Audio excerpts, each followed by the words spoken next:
We were one day conversing with an unbeliever who lay on a bed of suffering and was murmuring against the God that made him. He put the question in an angry tone. Where did this pain come from? From sin, we answered. But why should pain follow sin? Because God is a righteous God. How does that prove that where there is pain there must have been sin? Because a righteous God must punish what is wrong. Why must he? Because if he did not, the universe would go to pieces. How so?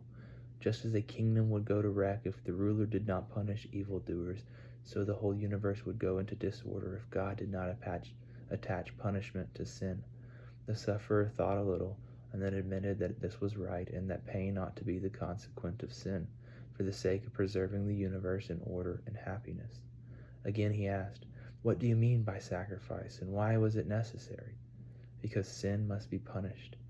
What has that to do with sacrifice? Much every way.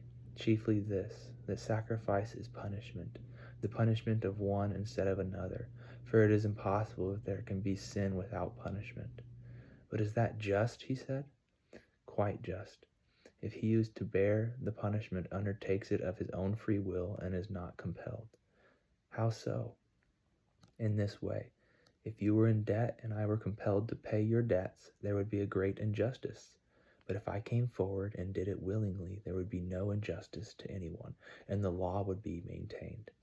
He thought a little, and then said calmly and distinctly, Yes, I see that. There would be no injustice then. Just so it is, we said, with the payment of our debts by the Son of God. He came forward and presented his sufferings to God instead of ours, his life instead of ours, his death instead of ours. The sufferer was greatly interested, and the light seemed to break into his dark soul, as we then spoke to him of Christ, bearing our sins in his own body on the tree, or on the cross, suffering the just for the unjust, that he might bring us to God. It is on this great truth of substitution that the gospel rests.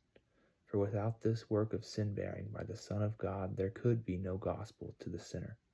The proclamation of God's love without the expiation on the cross would be mockery. It would bring no satisfaction, no relief, no peace. Sin must be borne and its penalty exhausted before the guilty can draw nigh to God. Isaiah 53 says, Surely he hath borne our griefs and carried our sorrows. He was wounded for our transgressions. He was bruised for our iniquities. And in verse 12, he bare the sin of many.